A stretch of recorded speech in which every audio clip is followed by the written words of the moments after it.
Hello, everyone. This is Pastor Greg. Joining me today, as always, Dr. Marks. Today, we're going to be talking about testimony. Is testimony a valid source of evidence? So, in criminology, there are multiple components of valid evidence, and you have observational, right? Things that you can clearly see and test. You have forensic, which is things that line up with the facts of what is observational. And then you have testimonial. Testimonial is what we're going to focus on today. And is it a valid source? Well, since history can only be observed indirectly, yes, testimony is absolutely vital. It is the test of history. And because the only way you can really know history is by two sources, by eyewitness accounts and by artifacts that are left behind. So, I mean, artifacts can be, pottery that you dig up in the ground. A video like this one. I mean, the people who are watching this video right now, this is history. I mean, Sure. right now as we're speaking, it's the now.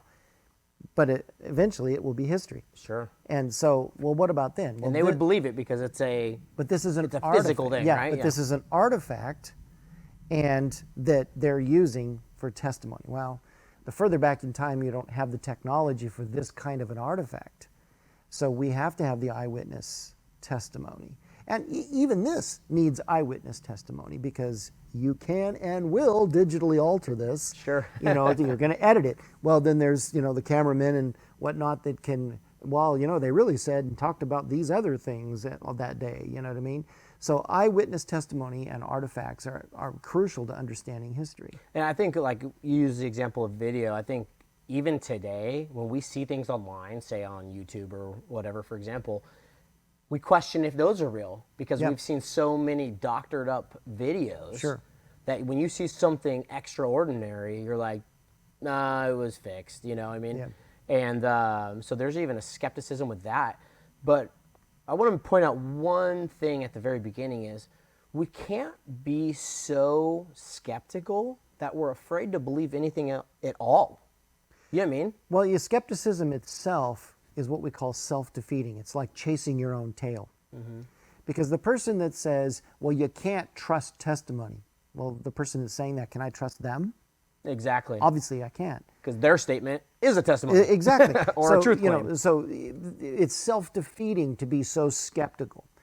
Now, there is a place for taking care in testimony. Sure. For example, we want to consider the character of the person who's giving the testimony. And the more testimony you have on an event, let's say you have a car accident. You have 4,000 people that have seen that car accident. You got a lot of testimony that you can compare Sure. back and forth. The more that you have, the better. And the closer those eyewitnesses are to the event. If I'm claiming to be an eyewitness of a car accident that happened 100 years ago, that's a lot less credible than, yes, I'm claiming to be an eyewitness of an accident that happened 100 minutes ago. The closer I am, the closer my testimony is to the events, the better. Sure. So when you consider testimony like that, when you think about the New Testament, we have by far more eyewitness testimony coming out of the first century than for any other event that has ever happened in ancient history. The number of documents, for example, of the New Testament that we have, and how old they are, how close they are to the actual events, is better than for any other document ever written in any language from ancient history, by far. Interesting. And we've seen time and time again where certain groups will come in and try to alter history, right? But the bigger the event is, kind of like the example you were given of 4,000 witnesses, is the bigger the event is, the bigger of a ripple effect it has with testimonies. And so we see that exact thing in the Bible, is you have the growth or just the expansion rate of the first century church alone was staggering. Yeah. And not only did these people believe what they believed to the point of death, Yes. but these were things that they could have they saw.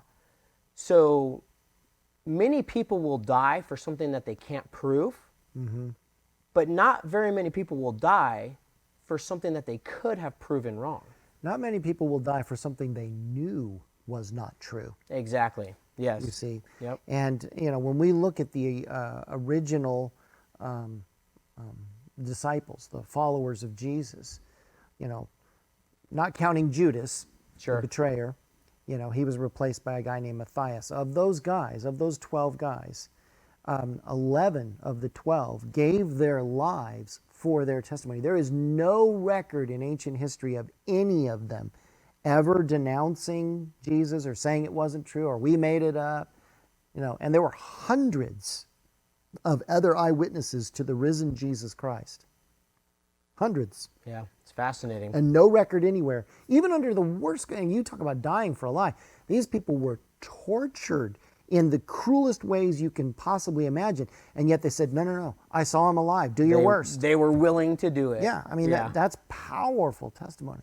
In addition to that, if you want more, is that, that even his enemies, even people who hated Christianity, we have plenty of testimony coming out of the 1st and 2nd century of people, they hated Christians, despised them, and yet they acknowledged the facts. There was a man named Jesus who lived in the 1st century in Palestine. He was killed on a Roman cross.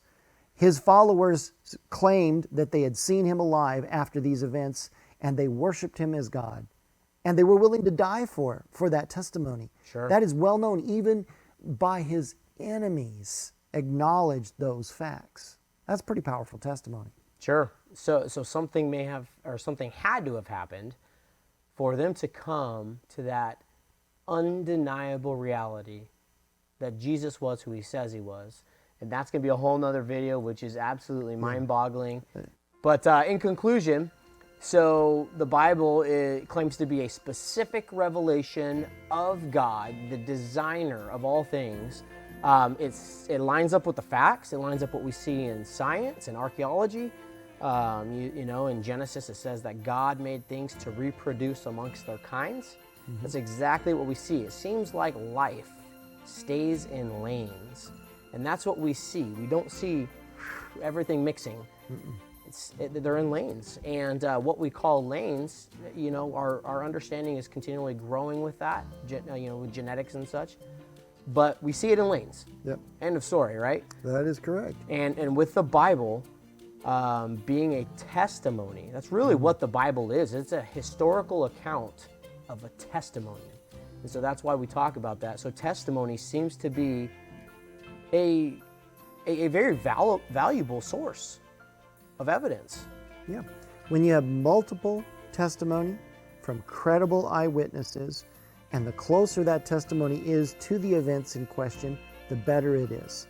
And when you take all those things into account, we have people who were willing to die for what they believed. They taught the greatest ethics ever taught in the history of the human race. So these are not people that teach lies. They teach truth and willing to die for truth. And we have their testimony very close to the time period within the lifetime of hostile eyewitnesses. We have hostile eyewitnesses that confirm the basics of this. Yes, you add all that together, very trustworthy. Interesting. So with that being said, if testimony is a valuable source of information, what did Jesus say?